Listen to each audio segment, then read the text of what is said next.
Hello and welcome to the Health Source podcast, your source for all things health, wellness, and lifestyle inspo. I'm your host, Beck Russell, health and life coach and the author of Life in the Soul Lane. Through conscious conversations, our aim is to inspire and empower you to live your most well, happy, and vibrant life. If you're ready to elevate your well-being, you're in the right place. Let's dive in.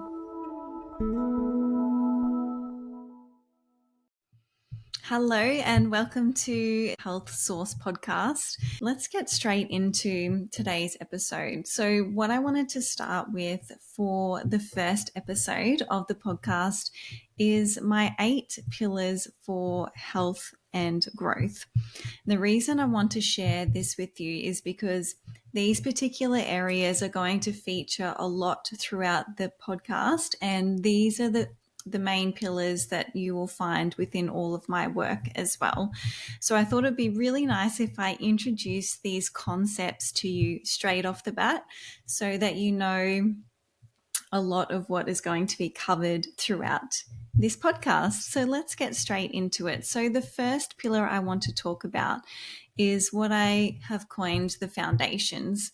So these really are really base level, really base chakra things that need to be sturdy for us to be able to thrive in our health and our personal growth. So these foundations are things like having enough financial stability to be able to have what we want and what we need. So think about, if you're struggling from day to day or week to week to be able to pay for the basic things that you need in your life, it can be really hard and really challenging for you to feel inspired, for you to feel creative, for you to feel like you have enough resources to be able to invest in the things that you need for you to feel your best and for you to pursue the life that you desire. So these are really important to get nice and solid straight off the bat. So these are things like having financial stability, making sure you've got enough nourishing food to support you to feel well and vital and happy, having a nice, stable and supportive home life, and also supportive relationships too. This is a really big one, and I'll touch on that again in a minute. So number 1 is having our solid foundations. And I'm going to give you a little bit of time at the end of the episode to reflect on these as well. So that is number 1. The second pillar is, of course, the body, so our physical well-being. And I really like to think of our state of health and our physical well-being as the springboard or the platform for us to be able to do anything else that we want in our life. If you think about times when you've not really been feeling your best, you're not really feeling vital, again, same if our foundations haven't been met, if you're not feeling well in your body, it can be really hard. It can make it a lot harder to be able to then go and pursue all of the other things that you want to do in your life. So you might have some big goals and some big dreams, and you know that you're here to have a really big life. But if your physical body isn't there to hold you through that, it's going to be a lot harder for you. So in terms of our physical well-being, we're going to look at a few different things. So you want to make sure that you are having really clean, wholesome nutrition. So there are so many different ways in which that you can nourish your body, and we all have different bodies. We have different ways of eating that work best for us. So it can be a lot of trial and error to find out what feels good for your body, what doesn't, what is going to support you to feel really well and really vital. So you want to make sure that your nutrition is on point most of the time. So we're not looking for perfection here, but we are looking to have beautiful, wholesome, nutritional foods, let's say 90% of the time, making sure you're getting enough healthy fats and proteins and carbs. So creating that beautifully balanced plate.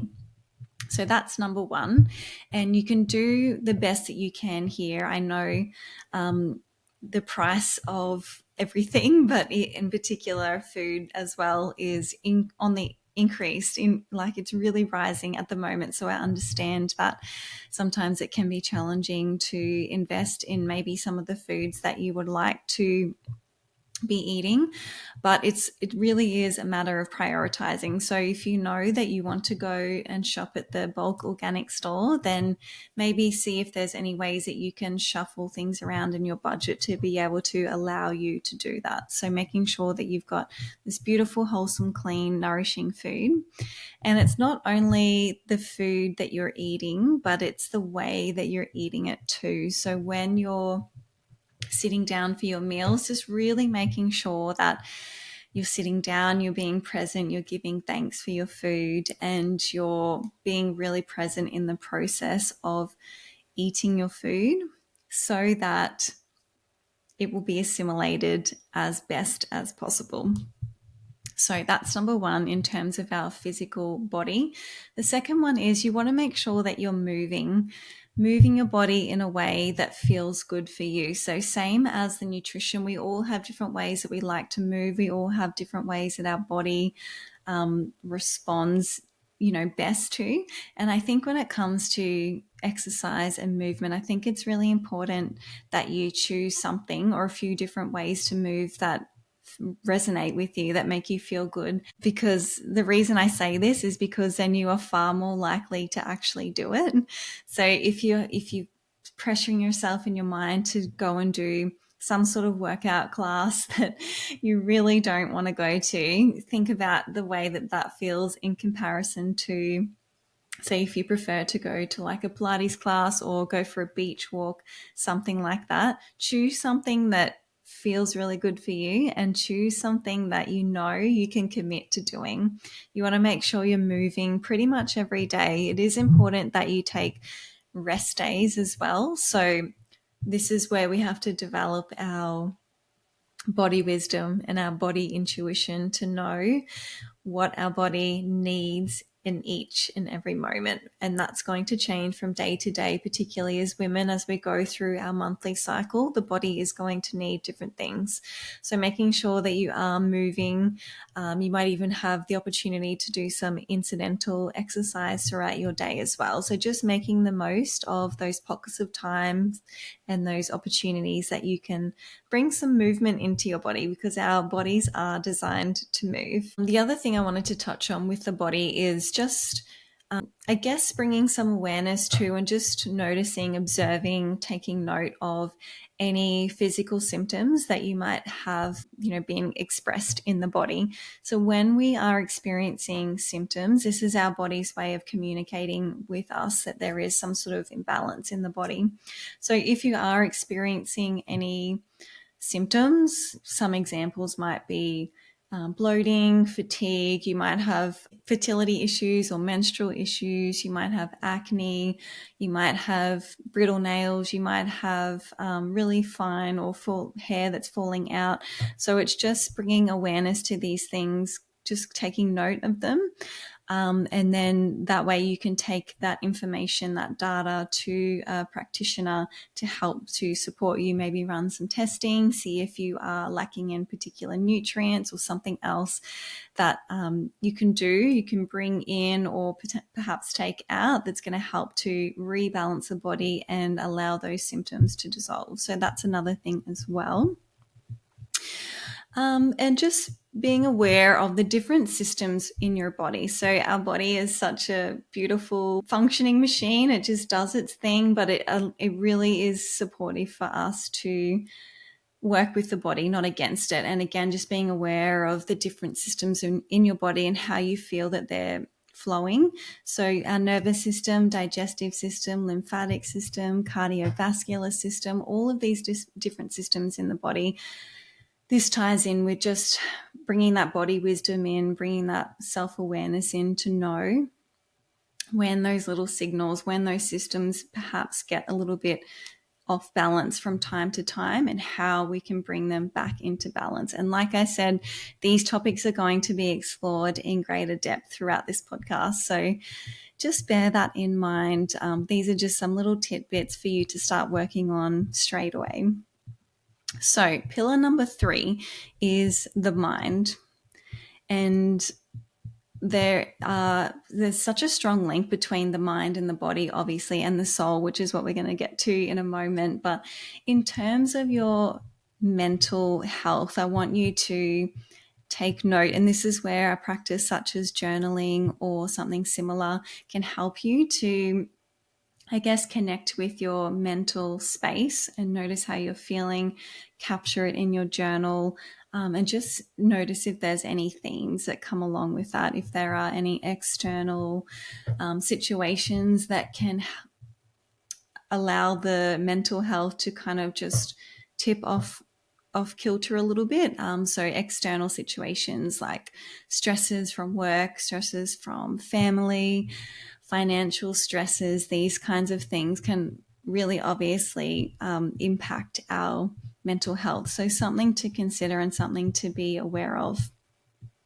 In the mental sphere as well, just being aware of your mindset. There can be, again, so many situations, mostly past experiences, I would say, that can really impact our state of our mindset. So really what we want is a growth mindset, an expansive mindset. We want to feel like we are invincible, and we want to feel like we are capable of anything that our heart desires.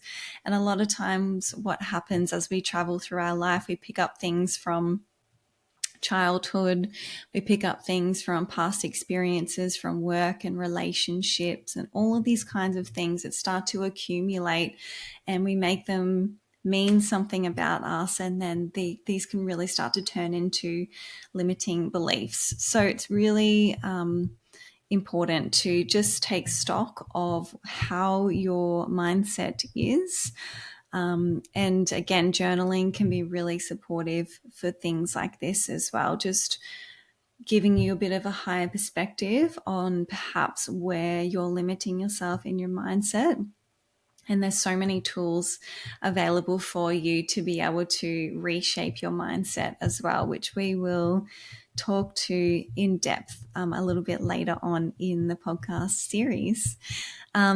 With the mental side of things as well, just be really aware of how if you're feeling mentally stimulated, if you're feeling like you're expanding your mind, it can be really easy to get stuck in the same thoughts, the same programs, the same ways that we have always felt about things. So just be really mindful of the fact that we are here to keep progressing, keep learning, keep growing, keeping the mind stimulated, however that looks for you. You might like to read, you might like to learn, do courses, whatever feels good for you, but just making sure that your mind remains open, expansive, and stimulated. And that's going to help to keep our brain nice and healthy, and it's going to help to keep our mindset nice and healthy as well. So moving on from the mind, we're now going to the soul. And like I said, the mind, body, and soul are 100% interwoven together.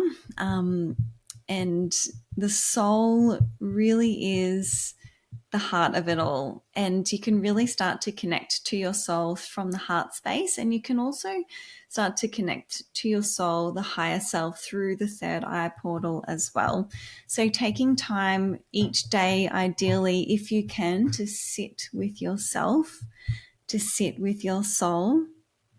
And that might be sitting in meditation, quiet contemplation, taking some breaths, bringing out your journal. Like we've spoken about journaling so much already, and that's because it can be such a powerful tool. But sitting quietly with your soul in a way that serves you to just keep that open channel with your soul.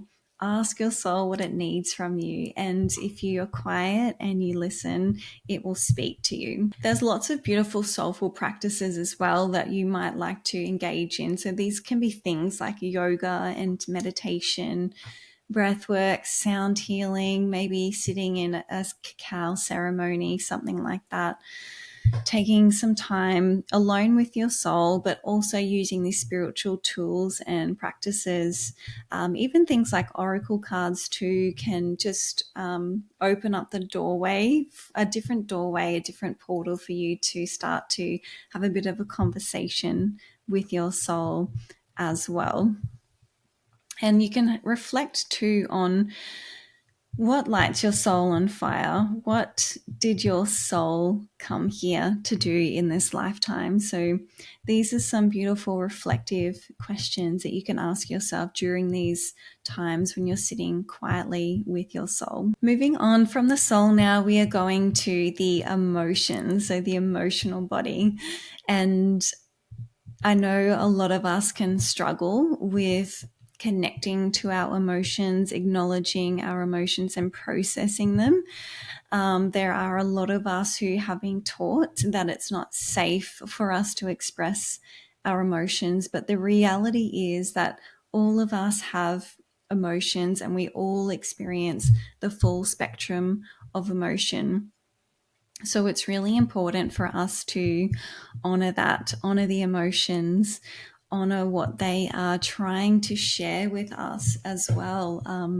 When we are perhaps experiencing emotions that we could typically label as negative, so things like feeling sad or angry or shame or guilt, these kinds of things, just using them as a bit of a messenger for you, just to observe what might be trying to be communicated from your body and from your soul.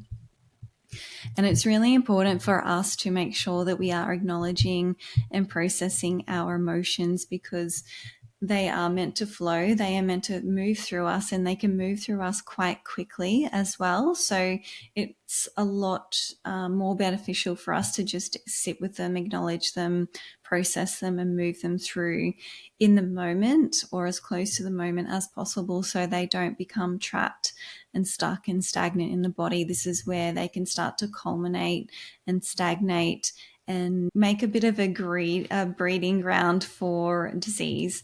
And that's not what we want. So starting to become friends with your emotions and starting to sit with them in a way that feels good for you is really going to be so beneficial for you. Now we're going to talk about the energetics. This is pillar number, what are we up to? 1, 2, 3, 4, 5. Pillar number 6 is the energetics. The reason I want to talk about this is because we are energetic beings, and some would say that we are more energy than we are matter. And so there's a lot of research, there's a lot of people starting to talk about energetics now, which is incredible. And if you sit here now, if you can, if you're not driving or something, and you can bring your hands up and hold them really close together, and you'll actually start to feel a ball of energy between the palms of your hands. It's pretty cool. And that's just a really easy way for you to have a tangible experience of your own energy and your own power. So here again, it's really important for you to check in daily or even throughout the day. Ideally, if you can, just to notice how your energy is feeling. And if this is a new concept to you, it could feel a little bit esoteric. It could feel a little bit like a foreign sort of experience for you. And you can start to cultivate this over time. And using that little trick of bringing your hands close together is a nice, tangible way for you to start. But if you can, taking time each day and throughout the day to observe what your energetic body is doing, what it's asking of you. And you'll find that different environments and different people will impact, or can impact, I should say, your energy as well. So your energy obviously comes from within and permeates out into the world. And so what you can find is that your energy will start to interact with other people's energy. And once you start to attune to the subtleties of this energy, you will be able to start to pick up on other people's energy as well. And you've probably had an experience of that where you've spent some time with someone and you can notice that you either feel uplifted by spending time with them, or perhaps a little bit drained, or sometimes you'll find that certain energies can be almost repelling, like the ends of a magnet. And so this is something to consider as well, making sure that you are in environments and spending time with people that are going to uplift your energy and not deplete it. And this is where we can start to put in some energetic boundaries as well, which can help to protect us and our precious energy. And we'll dive into this a lot deeper in another episode as well. One tip I will give you about energetics before we move on to the next pillar is you can jump when you have your shower in the evening. You can stand in the shower and use the water as a bit of a cleanser to let go of the day and let go of any energies that you might have picked up throughout the day. So that's a nice tip. And also working with energetic practitioners can help you to keep your energetic vibration strong. And there's also lots of practices you can do yourself as well that can help to strengthen your energetic vibration, which we will dive into in a future episode. So pillar number 7 is the environment. And this can encompass, I guess, a few different things. So what I mean by environment is obviously where you live. That's probably where you spend most of your time. So your environment is where you live, where you work, where you spend most of your time in a physical sense. So this is, if you can just sort of take a look around your home or your workplace, and you can have a look around and see, like, what is the lighting like? What's the flooring like? Is there any like electronic frequencies in the home that could be disrupting my own frequency?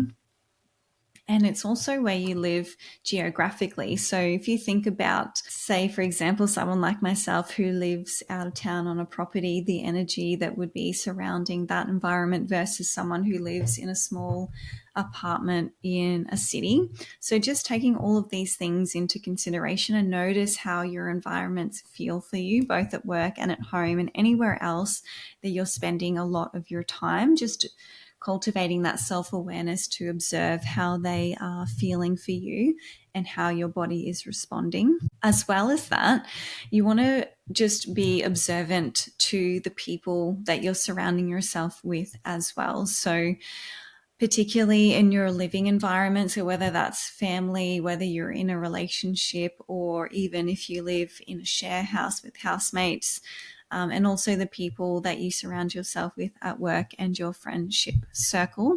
So just observing and being honest with yourself too, how these different environments and how these different people in your life are impacting you. And hopefully it's in a positive way. But sometimes you'll find that if you start to do a little bit of an audit, that you'll observe that perhaps some of these people and some of these environments aren't actually as supportive for you as they could be. And the last pillar number 8, is purpose. So in yoga, we call this Dharma. So this is your life's purpose. This is who you came to be in this lifetime. It's what you're deeply passionate about. It's what sets your soul on fire. It's what excites you and lights you up. And this doesn't necessarily have to correlate with the work that you do in the world, although a lot of times they do have a crossover. But taking some time to observe, do you prioritize your purpose? Do you make time in your days and your weeks to follow your purpose, follow what lights you up? Because if you think about, if you're spending most of your time doing a job that you dislike, how that's going to impact you physically, emotionally, mentally, and energetically, versus if you start to pursue something that you actually enjoy. And if it's not with your work, making sure that you prioritize, say, hobbies and things like that, that really bring light and really bring energy and joy and fun and play into your life. And this is really important too, like I mentioned, because it is going to impact you, whether you think that it does or not, it is going to impact you. So it's a really important piece of this holistic puzzle. So these are my 8 pillars of health and growth. Let me just run through them again for you. So the first pillar was your foundation. So making sure you've got stable home, you've got food, shelter, you've got supportive relationships and financial stability. Pillar number 2 was the body. So this is our nutrition, this is our movement, this is noticing any physical symptoms and how the systems of our body are working. Pillar number 3 was the mind. So noticing your mental health, your mindset, making sure you're learning and growing and expanding and stimulating your mind. Number 4 is the soul, starting to take time alone to connect with your soul, noticing what your soul has come here to do in this lifetime and utilizing spiritual tools and practices to support this connection to your soul. Number 5 is the emotions. So honoring, acknowledging and processing the emotions in whatever way feels good for you. Number 6 is the energetics. So starting to attune to your own energetic frequency. And you can start with that little trick of bringing your hands, palms of the hands together, noticing your energy, noticing how it moves through you, how it fluctuates through the day, and how external people and environments impact your energy. Number 7 is the environment. So where you live, where you work, where you spend most of your time, and who you're surrounding yourself with and how they impact you. And pillar number 8 is your purpose. So tuning into your purpose, what lights you up, what are you here to do, what is the magic that you're here to share with the world. And I want to set you a little task, a little takeaway task for today's episode. For these 8 pillars, I want you to take some time, and I can leave these in the show notes for you. Take some time to do a little bit of a loving but honest audit of these 8 pillars of your life and see where you're at. So I want you to audit the foundations, your body, mind, soul, emotions, energetics, environment, and purpose. And notice how you're feeling currently. Notice where you'd like to go. So you can maybe set some little mini goals for yourself. And then think about how you can get yourself from where you are now to where you're going if there is a disconnect between the two. You might do a bit of an audit and find that you're actually really quite aligned and quite on point in all of these areas of your life. And if that's the case for you, that is really great news.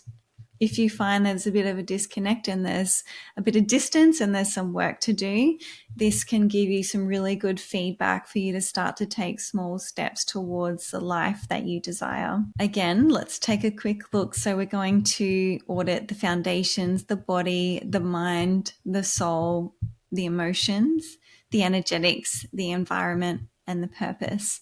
So if you can really take some time now to maybe journal on these 8 pillars and take stock of where you are now and where you want to go and figure out how we can move you from there to there. So that's it for the first episode, the 8 pillars of health and growth. I hope you found this really helpful, just as a beautiful starting point to notice where you are now and perhaps where you're going and how we can get you there. As I said, these 8 pillars plus so much more are a lot of what are going to be explored and discussed on the podcast. So I just wanted to introduce these concepts to you, these pillars to you, and give you an opportunity to reflect on them for yourself so that you can start to move towards the highest version of you, the most expressed version of you, and the most happy and healthy and vibrant version of you. So I will leave those prompts for you in the show notes. Please take some time to do them if you can. Thank you so much for joining me for the first episode of The Health Source. I will be back in your ears again next week, and I can't wait to talk to you then. So until next time, take really good care of yourself, and I'll chat to you then.